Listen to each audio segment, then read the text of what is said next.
and it's a double blessing to be able to share with all of us, and have that be on your heart. And so, thank you for sharing that, Sister Shine. I really appreciate that. Thank you very much.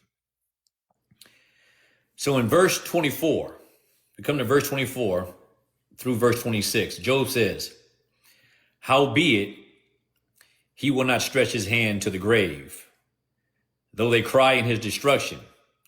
Did not I weep for him that was in trouble? Was not my soul grieved for the poor? When I looked for good, then evil came unto me. And when I waited for light, there came darkness." Now, you see Job continuing, as I brought up earlier. He's this language. He's really hitting the outskirts. He's really getting there. So he's speaking about how he exhibited compassion in his past, in recent time. He's talking about how he was compassionate. Now, when I read this, it's hard to escape the possibility in his mind that he's wondering how he was able to be compassionate, but now he's not seeing that same compassionate being reciprocated to him from God. And this is what it sounds like. And this is all dealing with the internal aspects of a man.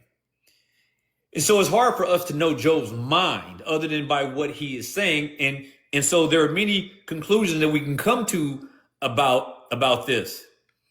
But Job is wondering why this is happening to him. I think he believes that he can understand why it might happen to others. But I think he's conflicted with wondering why this is happening to him. And he's having to reconcile with this. So he's talking about how he has showed kindness to others who were in distress, grieving for them, and helping them, like he talked about in the previous verses. Yet when he expects good in return, he got served up a nice, healthy, hot plate of evil. This is what he's saying. I've been compassionate. Why am I getting evil in exchange for my compassion? Who else could he be talking to about? Who else could he be talking about? Who is supposed to be extending to him this compassion that he feels he's not receiving? His friends. But that's not all. Sister Lisa, what do you think? So it just occurred to me, I am not wondering if Job is at such a place.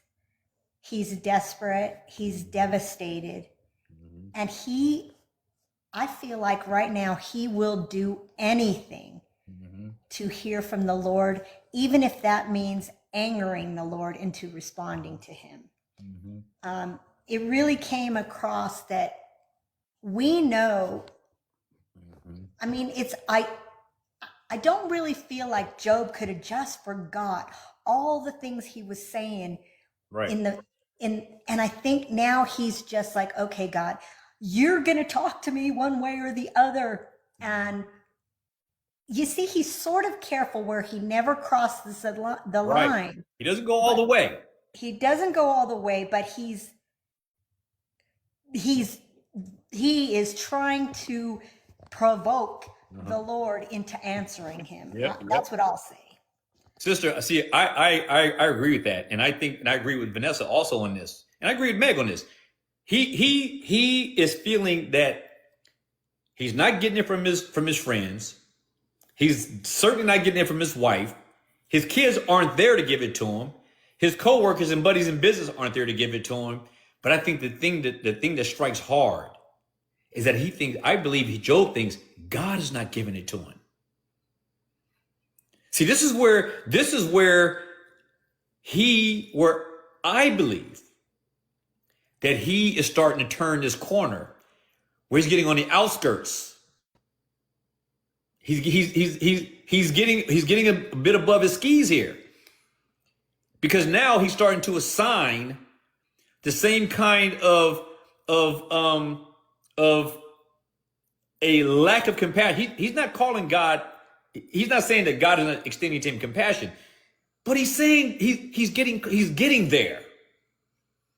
And it's hard to want to just, as dogmatic as I am on many things, I'm afraid to say that Job went there, but he's on his way. It's sort of like when you all of us who have kids or grandchildren, you tell a kid, don't touch that. Don't you touch that cookie.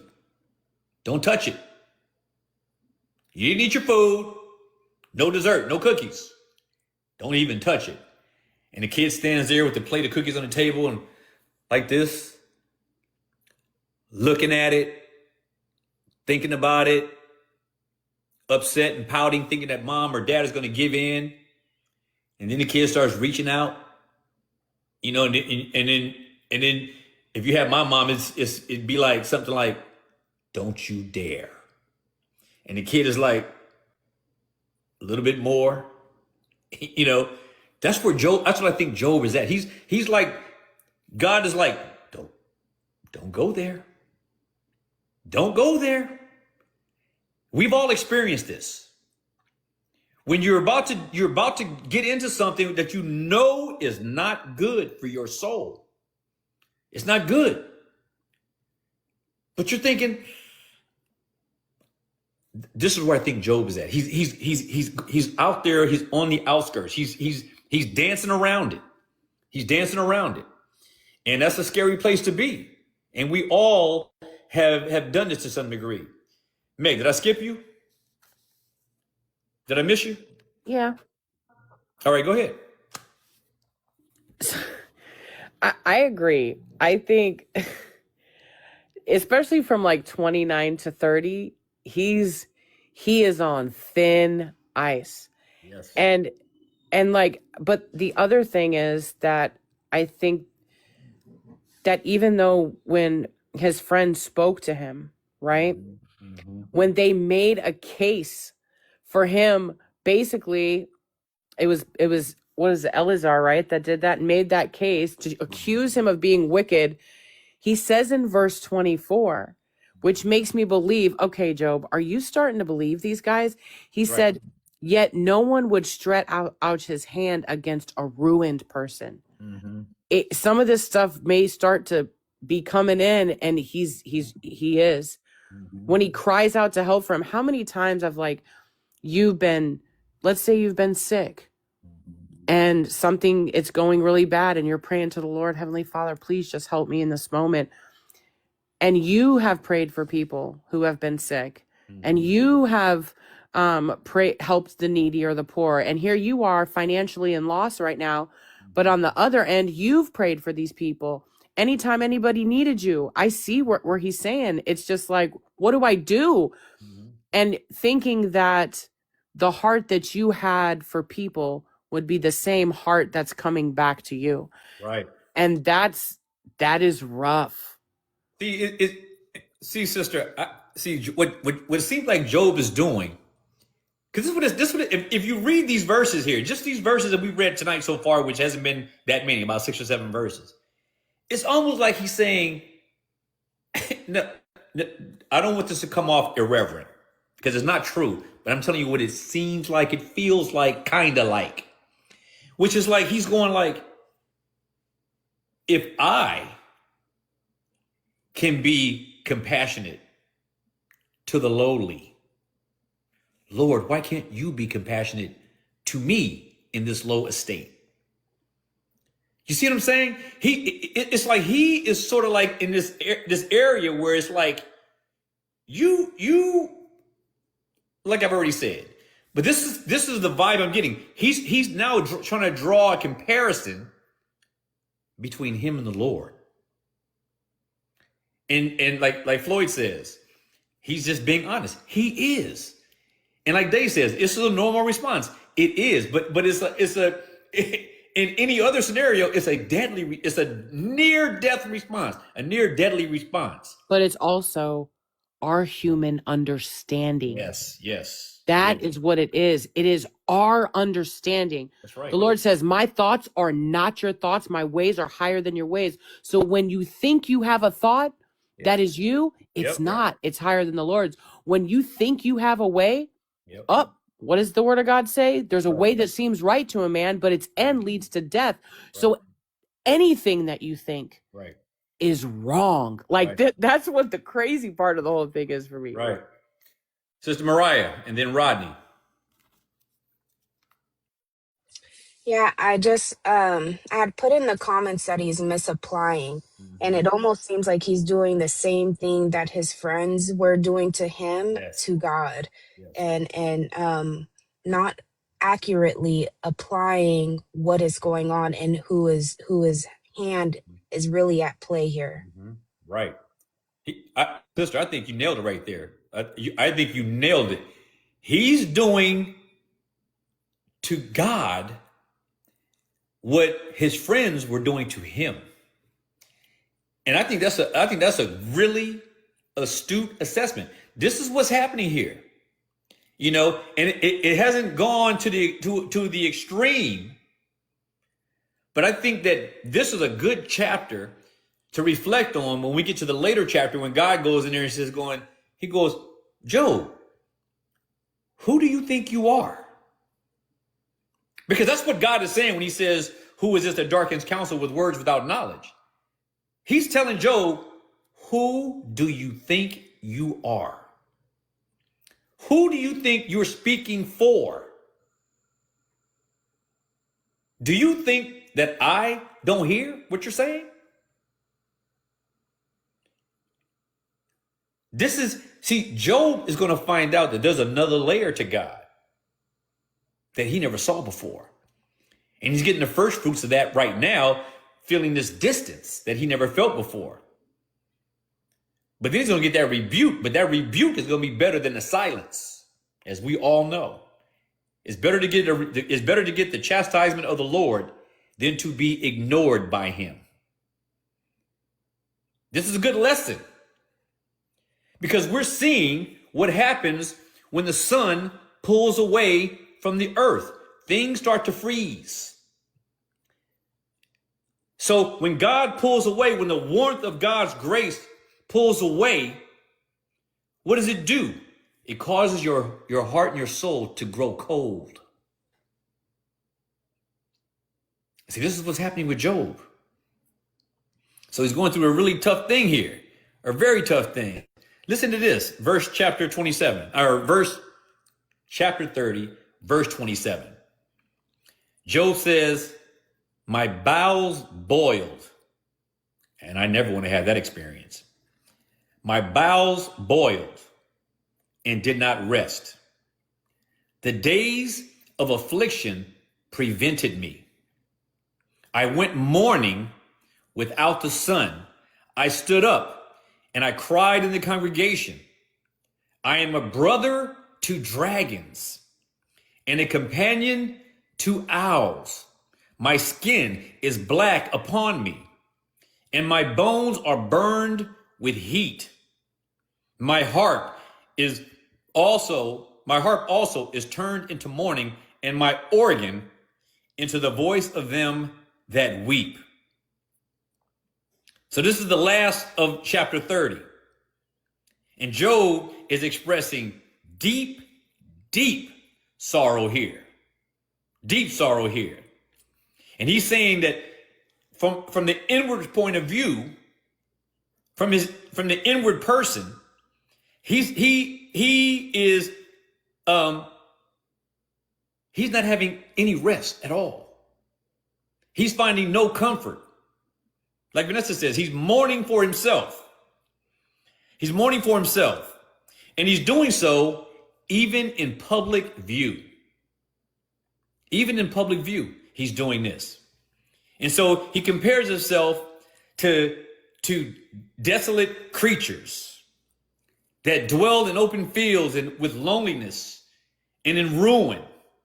He compares himself to this. And his physical suffering continues, and all of his former joy has turned him into what he's into right now. One who is fraught with lamentation, one that is fraught with a mournful situation. And he gets to the point where he even says, and you know how this is, where he even says, he talks about his harp is turned into mourning, his organ to the voice of them that weep. In other words, he is not even enjoying music anymore. If there's one thing that probably every single human being on the earth enjoys, is music. We're not talking about the genres, we're not talking about how bad it is, but generally speaking, I don't think I've ever met a person who doesn't like music. Everybody. And who loves to turn it on. So what Job is feeling is that the music that once brought him gladness, that once brought joy to his soul, has become sorrowful and causes him to weep. And so you get this picture that has been now completed, that's painted and completed, of a total reversal from what Job used to be, from the man he used to be. Now let me back up for a second. Now, in this verse, just by way of trivia, if we want to call it that, but I don't like to call anything in the Bible trivia. But with this passage here, Job has not Job, the Mormons have a problem. Does anybody know what the problem that Mormons have? Based on what this verse is saying, these verses here. Anybody? Tell us, I don't know Don. anything about Mormons. Nope. Oh, okay. That's interesting. So let me put it to you this way. Well, I'm going to put it to you the only way that it is. That's right, Kaz. His skin being black upon him. If you know anything about the Mormon religion, black people are cursed. We weren't always black. Blackness was a curse. And they believed that the mark that God put upon Cain was blackness. That's a for good real? old Brigham Young doctrine right there. You're bringing out some old stuff right there. That's old school Mormonism. That's old, yeah. But see, they got revolving theology, and so this is what they believe: black people are the result of being white, and we're cursed with blackness, and that's what happened with Cain. That God turned him black. So here's the problem. So what's the problem with this verse here? Anybody? Nobody? Come on. If the Mormons think that and believe that, what's the problem in this verse? Are you saying verse 26? No. No, it's what is it? Verse 30? 29, I think. My skin blackens and flakes off, and my bones burn with fever. Yeah. Well, see, here's the thing. If Job is saying that my skin is black upon me, like people have taken this to mean, Job could not be, he would have to be someone who was actually cursed under the Mormon scheme. If you're a Mormon, Exactly. I see what you're saying. all right, I can you see what I'm articulate saying? it. Yeah. All right, let's have it. Let me hear it. Okay. So Job was deemed, again, righteous, upright, perfect, to shoot evil, fear the Lord. Right. But this is what God held about Job the entire time. Mm-hmm. So for if he says my skin blackens and flakes off and my bones burn with fever, then what they would be saying is that Job is cursed Yes. by God but he's really not because of how God viewed him, which is a lie in the Mormon faith, according to what you just said. That was nonsense. Yes. Yeah, it's crazy. Look it up. I'm telling you, look it up. I used to spend way too much time studying other false religions, and I haven't done it. I stopped doing it because it's just so ridiculous. Now, does anybody know what this does mean? When he says my skin is black upon me, does anybody know what he does mean? He's talking about the condition. Decaying. He's talking about his condition with his disease. This is what he's talking about. When you start peeling off your skin with potsherds, what happens after a while after doing this? You get scabs and they look black. That's right.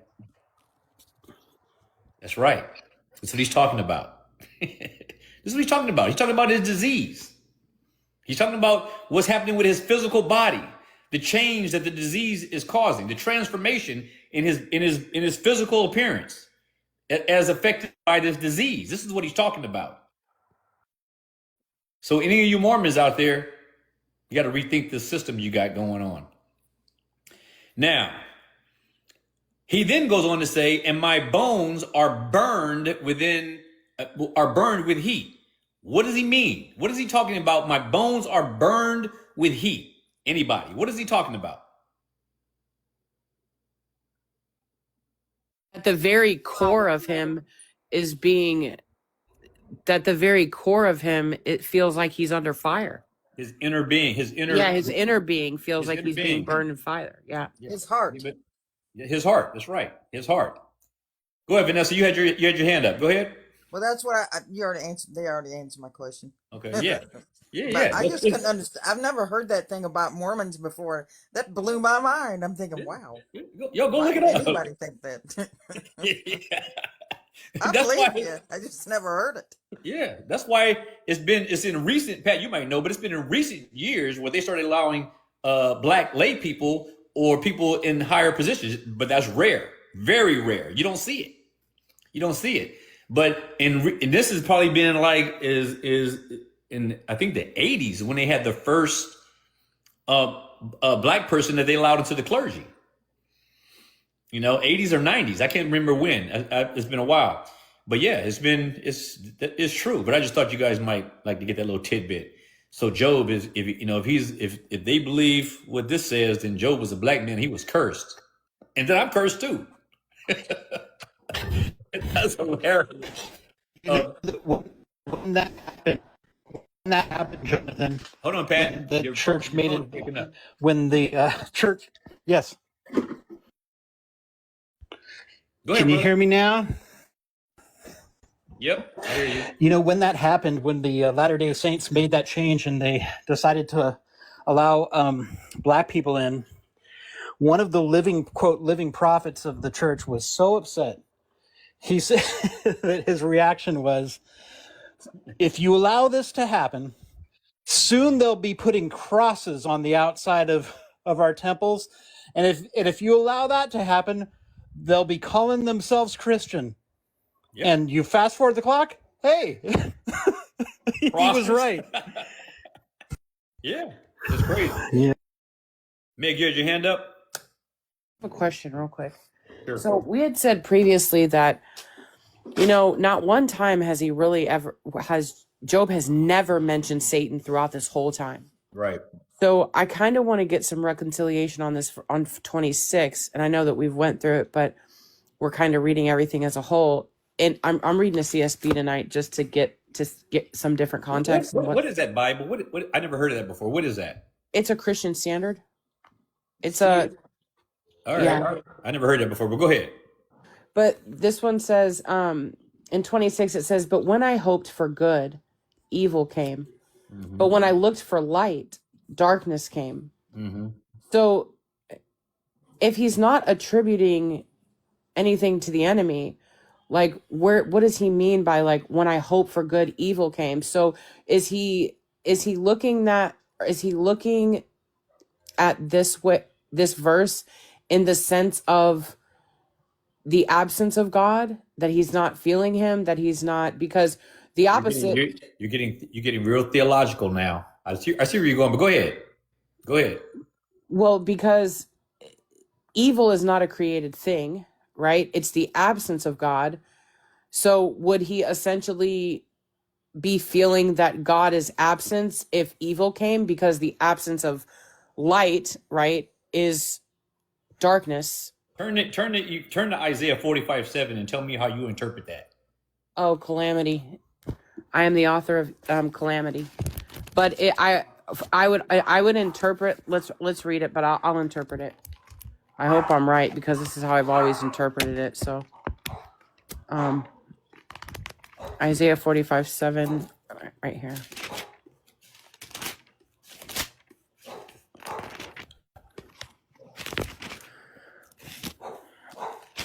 So Isaiah 45:7 is, I form light and create darkness. I make, well, I know what my KJV says. It says I create,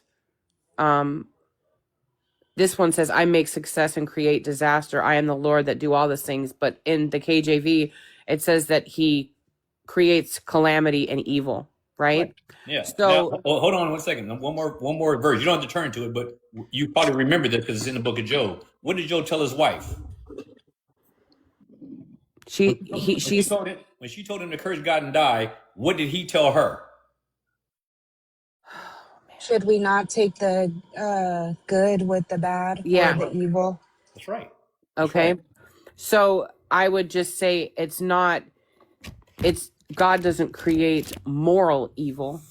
But we're not even talking about that. Yes, we're not even dealing with that theological thing. So Yeah. what I'm trying to say is, what we have heard Job say, and I'll let you answer. What we have heard Job say over and over again is understanding the sovereignty of God, which we went over many times, and how Job understands that all these things come from God's hands, and that takes into account how he uses Satan as well. And we know how he used it. Like you were saying, you were getting theological. You were saying using the absence of like light is darkness. Then you associated that with evil, which is the absence with God. But was it? When you look at what happened up in the heavens, is that what happened? Was there an absence of light that caused this, or is it something different? So go ahead and address your situation. I want to give you some backdrop to help feed into your response. No, but what did happen was that Satan asked God to put his hand on him, and God said, nope, all that he has is in your hand. I know, but go back to what you started off saying in the beginning. I don't want to take too long on this, but just what Okay. in other words, what was your original point to be made here? I wanted to know, like, my question inadvertently was, but when I hoped for good, evil came. When I looked for light, darkness came. So if evil came and he's not accusing the enemy, then he is saying that it came from the Lord. Yeah, that's what he's saying. Correct. Yes. Yeah, That's what I'm saying. Yeah, that's what I believe. That's what I believe Job is saying. I think he's being very dicey with his speech, but yeah, I agree with you. I believe that's exactly where he's headed. I mean, I want to say that's what he is doing, but like I said, And I think about it like I just couldn't say that anything evil. You know what I mean? Like, you're caught up with the way men see things. you're right. Yeah. You're caught up with the way men interpret good and No. evil. That's what I'm getting there. No, I'm not Because- caught up with it. Okay, all right. No, I can be wrong. But I think that Job is really, he's really putting my kids used to say, they used to have this expression they used to call complidus. What do you Like- think Job's saying here? We just said it. I believe he's talking about God. I think I think that he's associating the evil that he's getting is coming from God. Just like what Mariah quoted that Job said to his wife. So the evil Oh, isn't yeah, like the okay. evil isn't like we're not talking about necessarily not necessarily moral evil in the sense that No. God is this devious creature. That's not what we're talking about. He's talking about the things that have befallen him are adverse. They're adverse. They're not good things. So, so when we look at it this way, you understand things a lot different because what he's dealing with is he's talking about the adversity, the calamity, the chaotic situation that has plagued his life. These things, his boils, his all these losses, these things are evil things. And Job is associating these things with God, which Job is always right about this. From a sovereign perspective, God is the one making all these things happen. But there's a big difference between understanding the sovereignty of God and associating God with being responsible for the sin aspects that happen underneath his decree. And this is the hardest thing about Christianity to really try to reconcile, because this is where things really go above all of our heads. Aligning the sovereignty of God with the free agency of man. And I said free agency, not free will. So we need to understand that distinction. We have to really be careful, but there's in a twisted way that we don't understand, there's a harmony between God's decree, his divine order, and his determinate counsel. I agree. It's thin, brother. That's right. And all these things that happen. And God is above it all. And none of it sneaks up on God. God is not going to sleep and then all of a sudden Job is not seeing any more light again. It's not accidental is what I'm trying to say. So it falls from God's hands for sure. But it is from the perspective of the human, it is adverse, it is calamitous, it is evil. Evil in the sense that these are not good things. And so I think that's what he's dealing with. I think that's what he's dealing with. That's a good question, actually. Very good question. So where was I? So Job, he likens himself to these, like I said, these creatures. He says, I'm a brother to dragons and a companion to owls. So he's and I know I'm going out of order, but now he's saying that he's being treated. He's speaking about how he's treated. He's treated like a brother to dragons, and I'm unclear as to what dragons are, and many different people in the theological You know world. darn well it's dinosaurs. Just say it. Whatever these dragons are, for sure. But in fact, Pat, did you have your hand up, by the way? Yeah, you did. Go ahead, brother. I was going to talk to Meg about the different way Do it. evil can be used in the Bible. Okay, all right. I'm ready. Do So, it. so Meg, there's the decretive will of God. Like God has willed evil, and He does it for a good purpose, right? But there's a different sense in which you can talk about the will of God and things like evil, which is known as not dispensation, but dispositional will. And so that's the sense in which, like, for instance, you would say God hates suffering because there's no suffering in him. He's a God of healing, right? Yet he has ordained that we would live in a world with suffering. Do you get that? You see that there's a difference between his decretive Yeah. will. Yes. And so there's a sense in which bad things that happen to you can be spoke of as evil, even though God has a purpose in it, right? Like, for instance, certain the wicked are ordained for the what? Some translations say the day of wrath. Some say the day of evil. Yes. I see what you're Do you saying. see that? Yeah, Even though so- it's a day of righteous judgment, it can still be, the word evil can still be used. Are you seeing So, that? yes, because remember when we were having the conversation the other night about purposeless evil. Now that is true evil, right? Well, In the sense that Pat and I were talking about the other night. Like if there was purposeless, that's wild. And that's what he said, but it's not. None of it is. It's all purposeful, everything. When we talk about sinful evil, you're talking about what some would refer to as moral turpitude. God, in other words, that there is a evil intent, that there is evil motive, that there is evil in God. And this is what people who don't understand the sovereignty of God. And so when they can't reconcile the sovereignty of God, like Pat was talking about, you got the decorative will of God, and then you have the will of man. Explain the decorative will so everybody can understand. The decorative will is what God has ordained. Like when he talks about our salvation being predestined, that is his decorative will. Decorative as in decree. Right. He decreed. It's decree. What God has decreed is his decorative will. Does that make sense? What he's decreed, that's his decorative will. And what people get confused about from a theological standpoint is when they misconstrue God's decorative will from his will of precept or his preceptive will. So when I say preceptive, what does preceptive come from? What does it sound like? His will of what? Perceiving things. No, not perceiving. Not perceiving. A medical prescription. No, not prescription. Precept.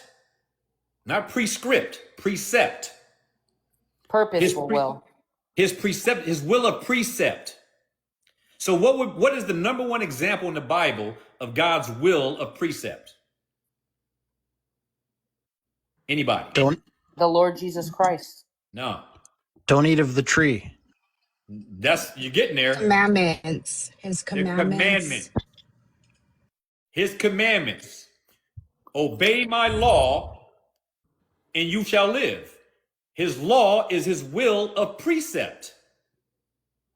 Salvation, the decree to be saved, goes outside of the ability to obey God's will of precept.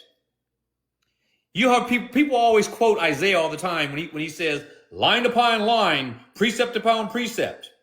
Right? Remember that? Everybody heard that before? Yes. Precept. His preceptive will. This is what God commands that we do. That's his will of precept. And that's all it is, unless there's something God is going to do within you to give you the ability to respond to his will of precept. But no man could respond and be obedient to God's will of precept. So the salvation that we have is based on having faith in which part of God's will? Creative will. That's right. His decorative will. And Jonathan, isn't it fair to say that most works-based religions, they see God's perceptive will, Right. and they say, well, if he commands you to do something, you'll hear this all the time, it implies an ability to do it. And Why would God command you to do anything, Right. That's right. be ye perfect, unless you could? We hear that all the time Right. from the works-based people, and it's a misunderstanding of that. That's right. But see, and Pat, you're right. And what they do is they're like, it's funny how they just dismiss. They don't even talk about God's decorative will. All they operate from is God's will of precept, which no man can do. What did Christ do? Sister Lisa, what did Christ do with respect to what we're talking about? What did he do? He obeyed what? He obeys his Father. I mean, he obeys the will of God. He obeys which will of God? Oh, the words are like I know, Jonathan. but I want